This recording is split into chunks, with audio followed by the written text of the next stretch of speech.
السلام عليكم ومرحبا بكم في قناة سحر توب. تصاعدت في الآونة الأخيرة بالمغرب أصوات تدعو لحظر تطبيق تيك توك بسبب مظاهره السلبية خاصة التسول الرقمي. ووصل الموضوع إلى البرلمان بعد أن حذرت نائبة برلمانية من التأثيرات السلبية لوسائل التواصل الاجتماعي.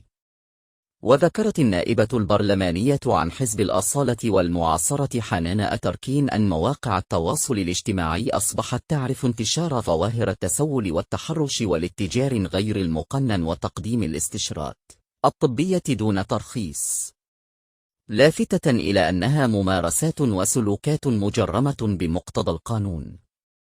وأشارت النائبة البرلمانية إلى أن العديد من الدول قامت بمواجهة مثل هذه الظواهر وحظر بعض التطبيقات ذات الأثر السلبي البليغ.